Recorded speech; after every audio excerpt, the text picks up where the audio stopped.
কারি বানানোর জন্য প্রথমে চিকেন নিয়ে নেওয়া হয়েছে। এখানে তার মধ্যে একটু 1 চামচ ভিনিগার দেওয়া হলো। আর কি দেওয়া হয়েছে? ভিনিগার, এই দেখ একটুখানি হচ্ছে নুন। নুন, হ্যাঁ, আচ্ছা, আর একটু হলুদ দিয়ে রেখে দিচ্ছি। একটু হলুদ দিয়ে দেওয়া হলো। ব্যাস, আর একটু কাশ্মীরি লঙ্কা, একটু কাশ্মীরি লঙ্কা দিয়ে দেওয়া হচ্ছে।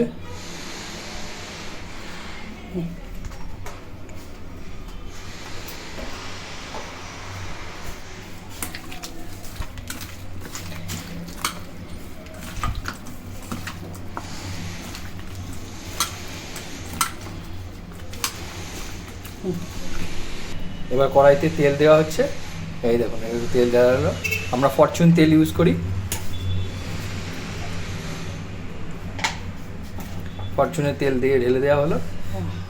এবার কড়াইটা একটু গরম করে আলুগুলো ছেড়ে দেওয়া হবে। তেলে একটু হালকা করে হলুদ দিয়ে দেওয়া হলো যাতে না ছিটকোয়, তাই তো?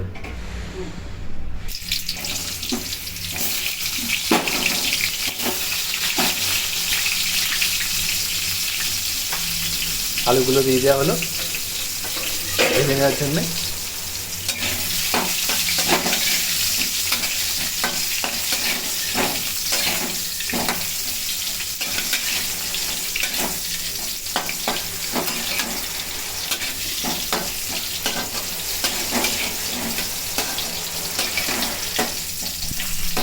হ্যাঁ, আলুগুলো এবার তুলে নেওয়া হচ্ছে। এবার ওই তেলেই পেঁয়াজ আর টমেটো দেওয়া হবে, তাই তো?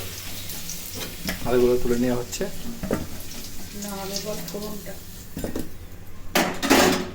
এখানে কড়ার মধ্যে তেজপাতা, এলাচ, লবঙ্গ দিয়ে দেওয়া হলো। দিয়ে পেঁয়াজ আর টমেটো দিয়ে দেওয়া হলো কুচানো।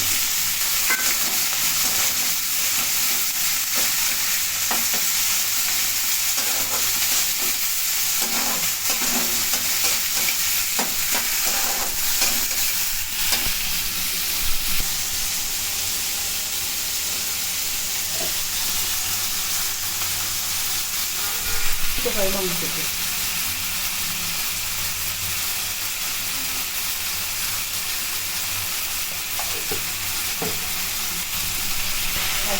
আদা রসুন পেস্ট দিয়ে দেওয়া হলো।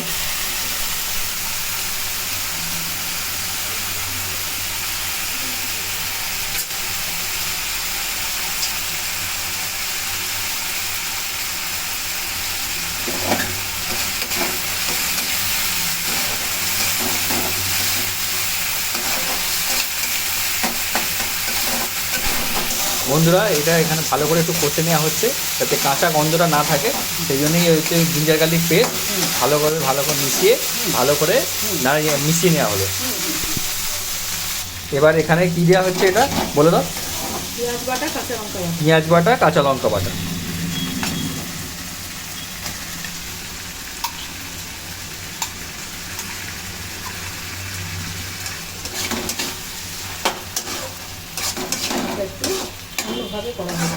মাংসটা একটু অন্যভাবে করা হচ্ছে, তাই তো? বন্ধুরা, মাংসটা একটু অন্যভাবে করা হচ্ছে। যেমনভাবে আগে আমাদের দেখিয়েছি সেরকম নয়, এটা পুরোটাই অন্যরকম। একটু চিকেন মশলা দেওয়া হলো, তাই তো?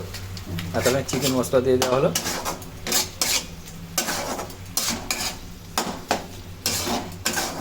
দারুণ হবে খেতে।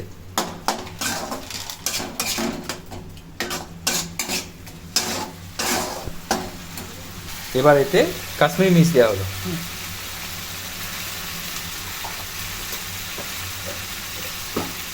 আর এটা কি হয়েছে? লাল লঙ্কা দিয়ে দেওয়া হলো।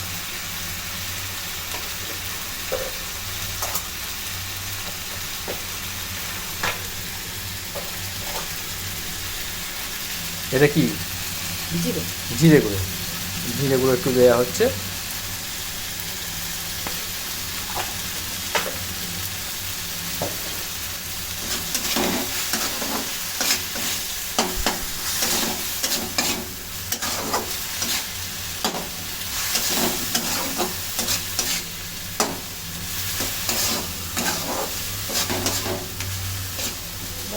তেলটা ছাড়বে, তারপরে করে মাংসগুলো দেবো।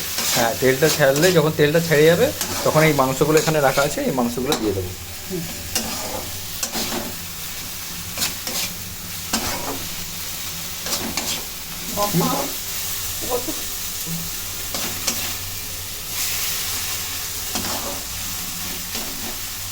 হ্যাঁ, এবার মাংসটা আস্তে আস্তে দিয়ে দেওয়া হলো।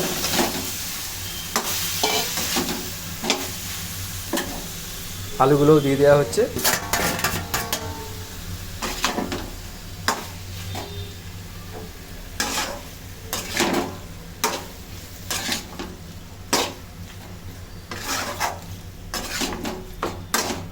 এবার মাংসটা ভালো করে কষতে হবে।